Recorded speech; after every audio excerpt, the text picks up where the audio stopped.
Welcome back, guys. I'm going to do a little bit of finishing touches to this bedroom, and I think it'll make a big difference. Right now it's looking better but kind of bland. I'm going to make a door frame. It's going to be a stained wood, like homemade door frame, to go up here. Got a little bit of trim work to add a little bit of color. The trim is painted the same color as the cabinet doors, so we're going to get a little bit more of that secondary color in here. Like I said, we're going to be staining some wood. That's going to give us our third color. And I plan on putting 2 or 3, haven't decided yet, 2 or 3 shelves, homemade shelves. I'm going to build corner shelves to put in here. So that's the goal for today. I'd like to get those things done, I think. Alright guys, so the first thing I'm going to do is the header for that door I just talked about. I'm going to use the Pantograph Pro. I just did a review on this a few days ago.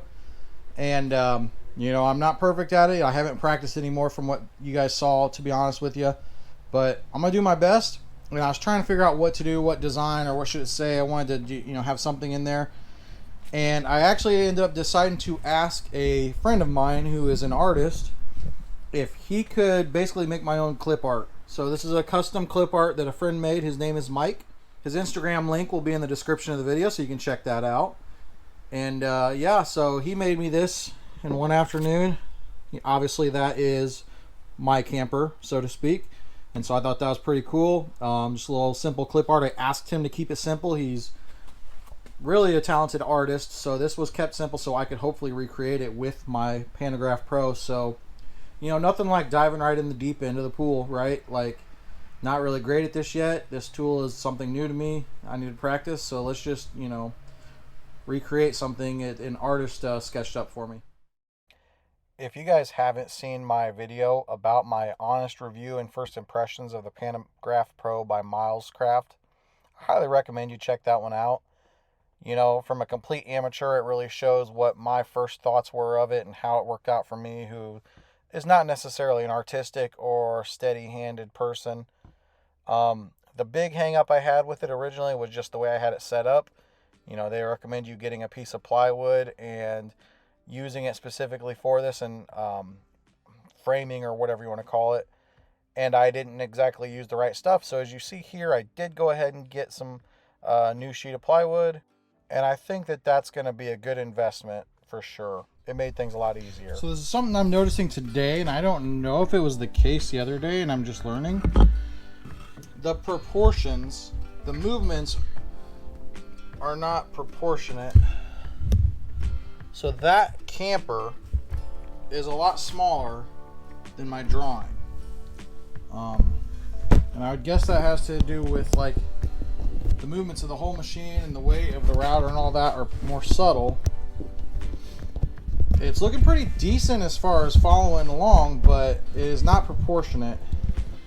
So that's probably going to affect my design. Like, I don't know what else I'm going to put on this header. I'd be curious if letters and words to a sign are the same or not. So we'll learn and we'll keep growing with this. I just want to stop and pause, and then I'll show you guys that. Now I'll move on. As I went along copying over this picture, I was very nervous because I really had no idea what my image was looking like. I did adjust at one point for that base that you see as a solid, stronger, hard line at the ground level. I wanted that thicker. So in order to create that effect, I lowered the depth of the router and got a deeper cut. Other than that, I kept everything at the same depth, and I tried very hard not to lift up and move on the board or move the board around because I really didn't want to get off and crisscross over. After that, I did use the letters to create some words to go on this side. Okay guys, all in all, I am starting to love this tool, this Pantograph Pro. Again, shout out and thank you to Mike, my friend. This isn't perfect. He had some suggestions about using a chisel to get some sharp edges on things. This, because the proportions like seem to shrink down when going over it, I think like those trees, like his drawing had sharp edges. You saw it, I showed it to you. I think this serves the purpose. I think it's kind of small.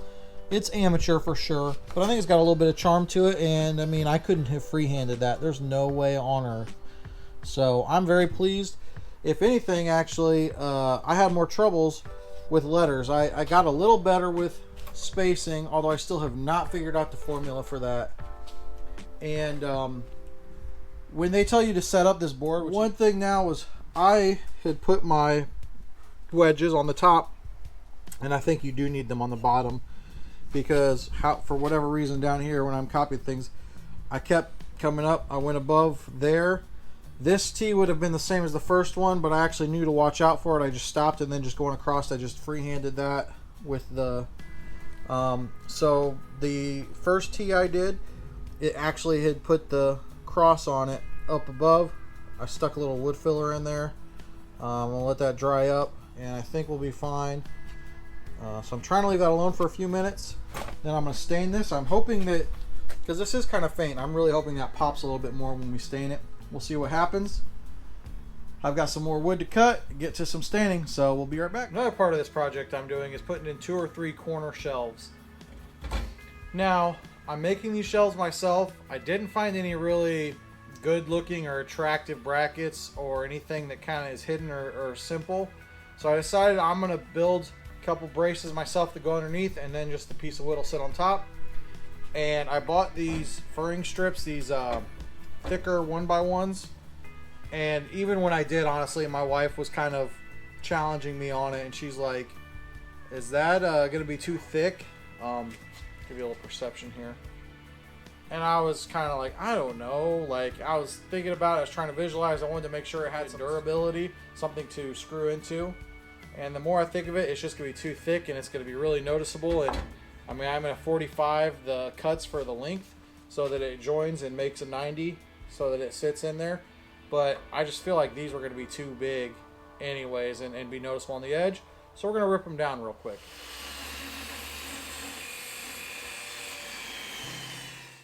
It wasn't even until I started editing this video that I knew that my camera fell down like this. Fortunately, all you missed was me applying stain.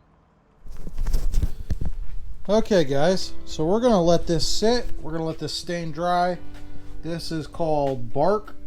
So it'll be interesting to see how this dries. Next was time to begin working on those corner shelves I was going to build. I wanted them 12 inches by 12 inches. So my framing, I went with 11.5 inches, so they were hidden a little bit underneath.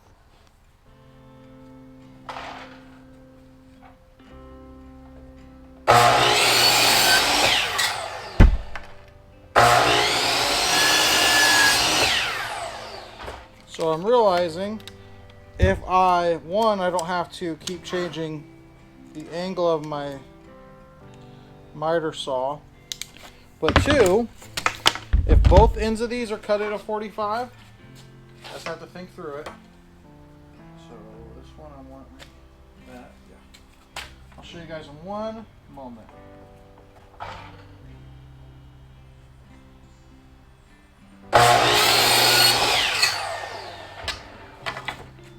Both pieces of this are cut at a 45. So there's the corner, there's the joint that'll sit in. And now where we have our shelf into the wall, it's going to be hidden just a little bit more, because that shelf will probably come out to about here, and we've angled that. It's not going to hurt anything. It keeps me from having to move this over and over. So to me, it's a win-win all around. I've also decided for a little added support for the framework, so that's going to sit there. I'm also going to make one, and I'm going to put it in a little bit, but so I'm going to need 2 more actually. And what do you know, it ends up being about 11.5 as well. So we're going to go with that. Going to unplug my saw for a minute, and I'm going to stain those pieces of framework, because the stain's going to take me a little bit of time to dry. I don't think you guys need to sit there and watch me run a brush across things anymore, do you? So I'll be back in a couple, and we'll build the deck part, the top, the surface of the shelf. My next step's pretty straightforward. I've stained those pieces of the framework. Now I just need to build the decking of the shelf, if that's what you want to call it. So I measured out 12 inches is here. Get my rail set 1.5 inches past the 12-inch mark, because that's where the cut actually is going to be. So that'll keep me with a nice straight cut without having a sliding miter saw. This is the next best thing. Okay guys, you can thank the magical world of Pinterest and YouTube and TikTok for this one. This is not me. I'm sure you've seen it before. I would have never thought of doing this, but some of y'all are really crafty. So I've got my 12 by 12 square here. I want it rounded off. Normally I try to find something to use. Something like a paint can. I've done that in the past. But let's see how well I can do this. That's kind of sloppy, I'm not gonna lie. Fortunately for me, this can always be the underside.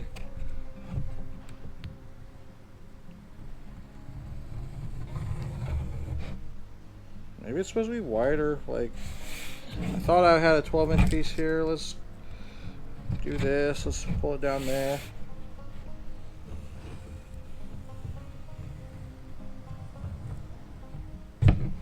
Yeah. Well.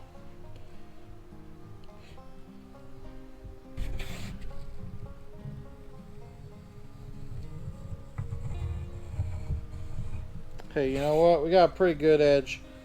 Maybe it's because it's not nailed down and it's like taped on there. It took like 7 passes, but we have some pretty fluid curvature. I believe it will work. Put this one on. Let's get it right at the edge. Tape's not even on there now. Now I'm basically just holding it in place.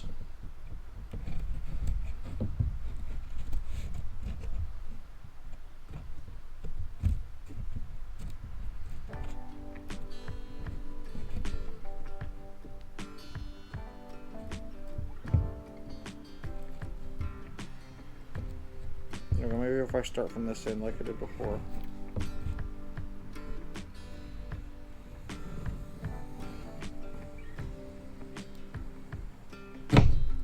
I feel like it just surprises me because it runs really parallel for a long time. I think that's part of the problems. I was resisting actually letting it do what it's supposed to do because I was like, that's not right. I think I felt like I had to start curving right away. So anyways, there we go. Let's cut these out. I'm gonna try and make sure not to cut up my table here because let me know, guys, am I the only one? I have not one but 2 workbenches. 2. One I built myself so I could work on it. Very sturdy, 2x4 base. It's got a tape measure screwed down to it so I wouldn't even have to pull out for small cuts or small measurements under, a couple feet. Got lighting directly above it, and yet I always end up working on a folding table. My workbenches are full of stuff right now that seem to just land there and stay there for a while. It's really annoying. I don't know why I do that. I can't be the only one, right?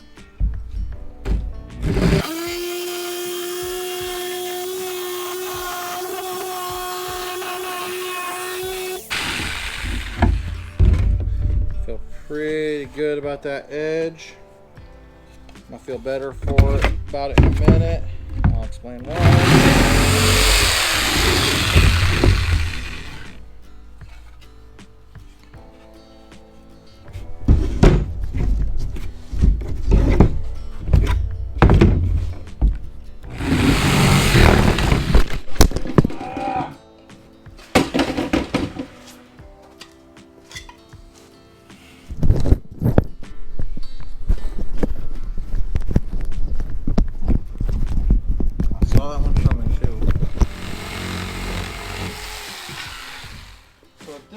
I'm going to route the edge of this, and I put it on the chair so I could try and just have it clamped down. It's an awkward angle. It's the best I knew to do with this one. I do want to point out that that base for my Pantograph has stayed on there, and so far I haven't had any issues.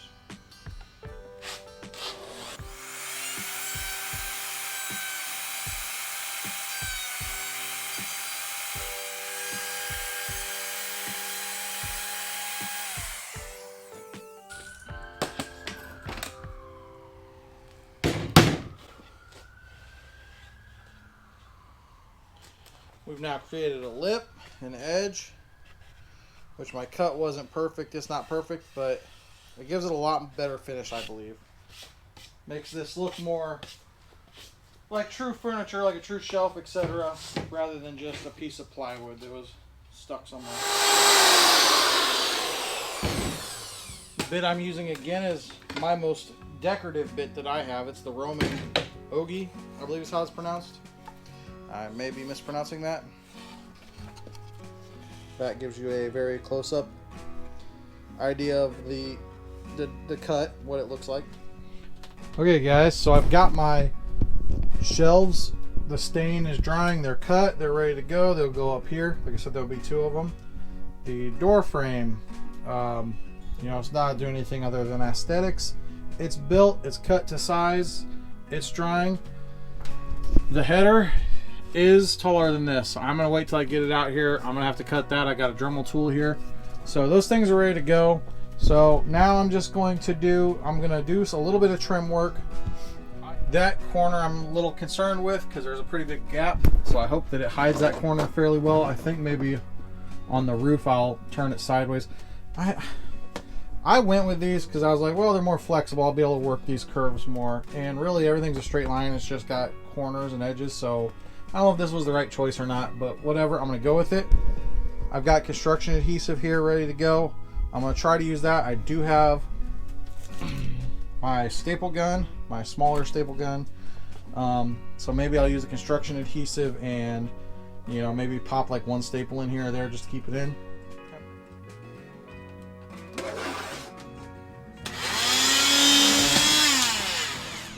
Rather than set it here or here, which would mean even more cuts, I'm going to put it right into the corner.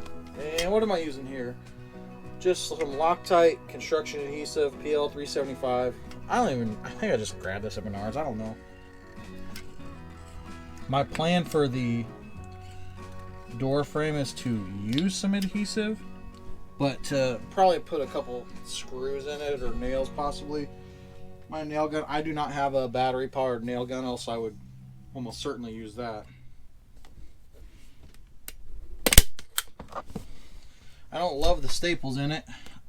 I believe I will be able to take those out, but I want this adhesive to set. I don't know if you guys caught that or not, but I pushed it in and it squirted, so it is. I didn't know if I had it into the corner enough to actually be getting adhesive on the back of this little piece. And no lighter and no smaller than it is, I believe when it's dried, it's going to be good to go. So those staples won't stay there. I'll pull those. But for now, they're there. Alright. Now let's measure our next piece. And that Dremel cuts right through it pretty smooth too.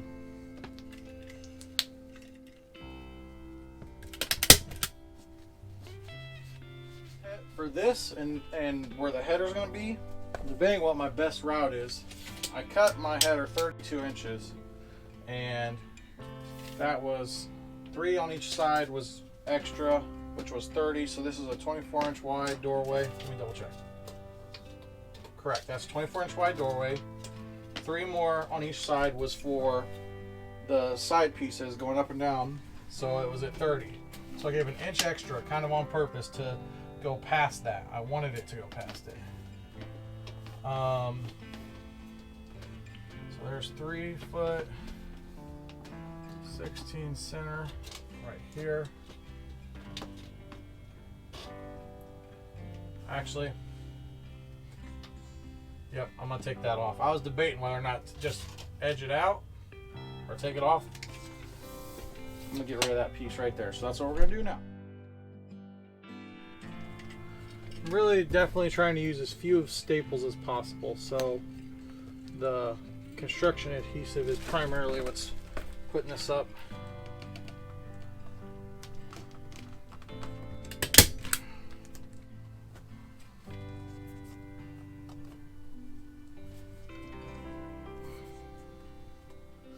I do not intend to do this with the rest of the camera.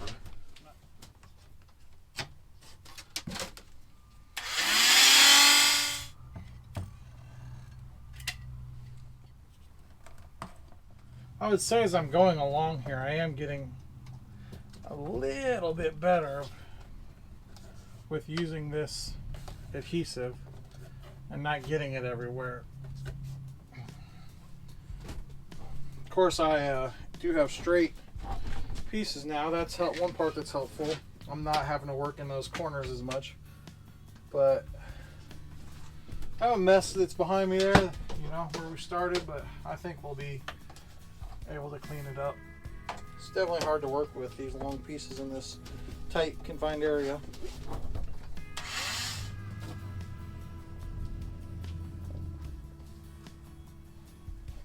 Okay guys, unfortunately I am out of time for today. I have to get going. We're not going to complete the camper, but I will say that our stain is drying on our door frame as well as our shelves. So the next video after today, we should be able to, as long as I have a few hours time, finish this bedroom more or less. Our glue should be dry. I'll be able to pull the staples that are in a few spots. I'll be able to clean up any glue that we have left over, and I'm probably going to do just a tad of touch-up paint. And I've been thinking I'm probably going to go ahead and replace the light fixtures real soon. So this one that I keep trying to show you the room and show you what it looks like that's dangling, you know, we'll be able to clean that up too, and it'll have a more complete finished look going on. So progress is never as fast as we would like, but I think that at least for this trim, that's the only completed piece for today. I think it does make a difference. It kind of looks like a mess right now with the glue and stuff, but make sure you guys come back for the next video to see the bedroom complete in the camper, and then we'll move on to something else. Like, comment, subscribe. I'll see you next time. I gotta give you guys a little taste. You were with me for this through the majority of this video. We gotta see how things are looking. So there's our shelves. There's our header. It's not perfect. It's definitely handmade, but I'm proud of it.